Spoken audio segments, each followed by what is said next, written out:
तो हेलो बच्चों, हमारे चैनल एजुकेशन बाय ईता में आपका स्वागत है। तो बच्चों, हम 7th क्लास की हिंदी की बुक मंजरी है, जिसका चैप्टर नंबर है 4। चैप्टर का नाम है बहता पानी, निर्मला। तो बच्चों, चलिए हम चैप्टर को पढ़ते हैं। मुझे बचपन से नक्शे देखने का शौक है। आप समझेंगे कि कुछ भूगोल विज्ञान की तरह प्रवृत्ति होगी। नहीं, सो बात नहीं। असल बात यह है कि नक्शों के सहारे दूर दुनिया की सैर का मज़ा लिया जा सकता है। यूँ तो वास्तविक जीवन में भी काफ़ी घूमा भटका हूँ, पर उससे कभी तृप्ति नहीं हुई। हमेशा मन में यही रहा कि कहीं और चलें, कोई नई जगह देखें। यात्रा करने के कई तरीके हैं। ये तो यह कि आप सोच विचार कर निश्चय कर लें कि कहाँ जाना है, कब जाना है, कहाँ कहाँ घूमना है, कितना खर्च होगा, फिर उसी के अनुसार छुट्टी लीजिए।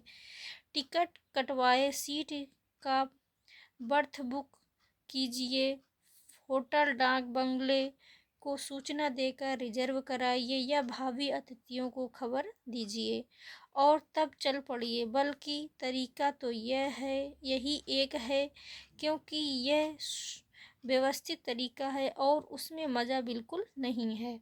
यह भी नहीं कहा जा सकता, क्योंकि बहुत से लोग ऐसे यात्रा करते हैं और बड़े उत्साह से भरे वापस आते हैं। दूसरा तरीका यह है कि आप इरादा तो कीजिए कहीं जाने का, छुट्टी भी लीजिए, इरादा और पूरी योजना भी चाहे घोषित कर दीजिए कि आप बड़े दिनों की छुट्टियों में बम्बई जा रहे हैं। लोगों को ईर्ष्या से कहने दीजिए कि अमुक बम्बई का सीजन देखने जा रहा है, मगर चुपके से पैक कर लीजिए ज़बरदस्त गर्म कपड़े और जा निकलिए बर्फ़ से ढके श्रीनगर में। अंग्रेजी में कहावत है कि एक कील की वजह से राज्य में खो जाता है, वह यूँ की कील की वजह से नाल, नाल की वजह से घोड़ा, घोड़े के कारण लड़ाई और लड़ाई के कारण राज्य से हाथ धोना पड़ता है। हमारे पास छीनने को राज्य तो था नहीं, पर एक दांत मांजने के ब्रश और मोटर की एक मामूली सी टिबरी के लिए हम कैसी मुसीबत में पड़े, यह हम ही जानते हैं। सोनारी एक छोटा सा गांव है, अहोम राजाओं की पुरानी राजधानी। शिवसागर से कोई 18 मील दूर। बरसात के दिन थे, रास्ता खराब। एक दिन सवेरे घूमने निकला तो देखा कि नदी बढ़कर सड़क के बराबर आ गई है। मैं शिवसागर से 3-4 मील पर था। सोचा कि एक नया दांत ब्रश ले लूं, क्योंकि पुराना घिस चला था, और मोटर की भी एक टिबरी ठीक करवा कर ही लौटूं। उसकी चूड़ी घिस जाने से थोड़ा थोड़ा तेल चूता रहता था।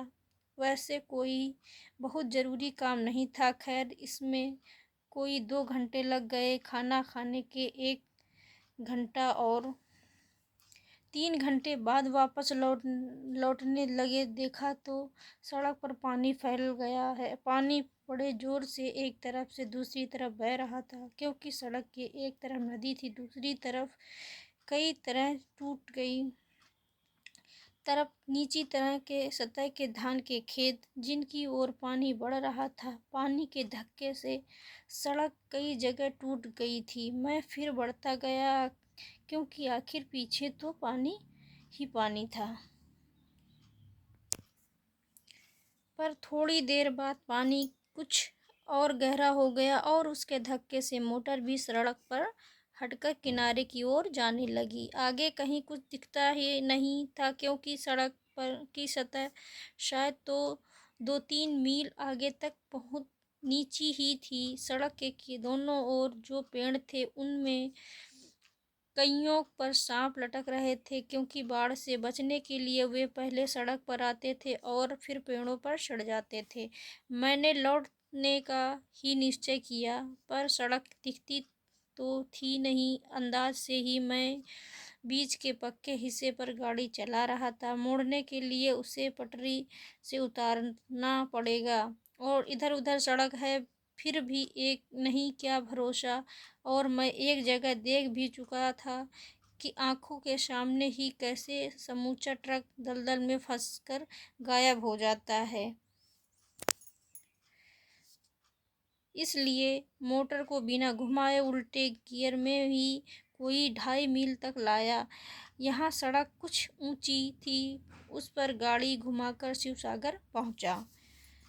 शिवसागर से सोनारी को एक दूसरी सड़क भी जाती थी। चाय बागानों में से होकर सड़क अच्छी थी, पर इसके बीच एक नदी पड़ती थी जिसे नाव से पार करना होता था। मैंने सोचा कि इसी रास्ते चलें, क्योंकि सामान तो सब सोनारी में था। मैं डाक बंगले से कुछ घंटों के लिए ही तो निकला था। शिवसागर में एक तो मोटर की डिबरी कसवानी थी और दूसरे दांत ब्रश और कुछ तेल साबुन लेना था। बस वह भी लौटने की जल्दी के कारण नहीं लिया था।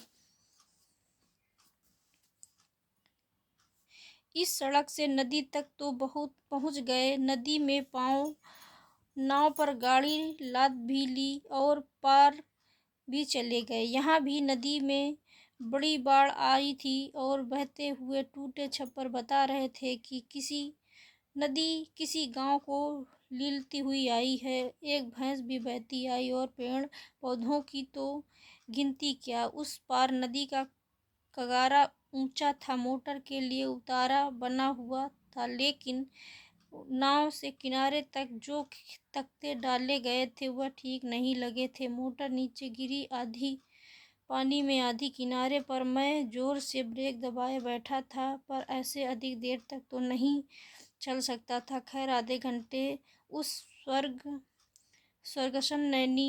स्वर्गसन सैनी पर बैठे बैठे असमिया, हिंदी और बांग्ला की खिचड़ी में लोगों को बताता रहा कि क्या करें।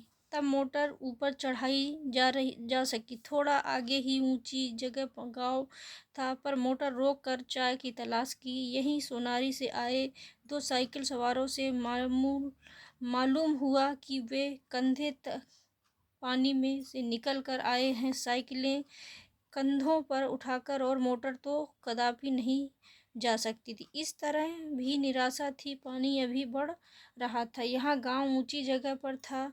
यहाँ कैद हो जाना मैं नहीं जानता था। इसलिए फिर नाव पर मोटर चढ़ाकर उसी रास्ते नदी पार की। सब ने मना किया, पर मेरे सर पर भूत सवार था। मैं हठधर्मी का अपना अनूठा रस होता है। रात शिवसागर पहुँचे। एक सज्जन ने ठहरने को जगह दी, भोजन बिस्तर का प्रबंध भी हो गया, पर मन ही मन अपने को कोसा कि ना नया दांत ब्रश लेने के लिए सोनारी निकले होते और ना यह मुसीबत होती, क्योंकि किसी ऐसी तत्कालिक ज़रूरत तो भी नहीं, न मोटर की टिबरी का मामला ही इतना ज़रूरी था। लेकिन अब उपाय क्या था? इस तरह 12 दिन और काटने पड़े, क्योंकि सोनारी के सब रास्ते बंद थे। लौटकर देखा सोनारी के डाक बंगले में भी पानी भर गया था। कपड़े सब सील कर सड़ रहे थे। किताबें तो गल गई थी। बचा था तो केवल स्नानघर में ऊंचे ताक पर रखा हुआ साबुन का डिब्बा और दांतों का ब्रश। नक्शे में अब भी देखता हूँ। वास्तव में जितनी यात्राएं स्थूल पैरों से करता हूँ, उससे ज़्यादा कल्पना के चरणों से करता हूँ। लोग कहते हैं कि मैंने अपने जीवन का कुछ नहीं बनाया, मगर मैं बहुत प्रसन्न हूँ और किसी से ईर्ष्या नहीं करता। आप भी अगर इतने खुश हैं तो तो शायद आप पहले से मेरा नुस्खा जानते हैं। नहीं तो मेरी आपको सलाह है जनाब, अपना बोरिया बिस्तर समेटिए और जरा चलते फिरते नजर आइए। यह आपका अपमान नहीं है, एक जीवन दर्शन का निचोड़ है। रमता राम इसलिए कहते हैं, जो रमता नहीं वही राम नहीं, टिकता तो मौत है। तो बच्चों, ये चैप्टर ख़त्म हुआ। Thank you.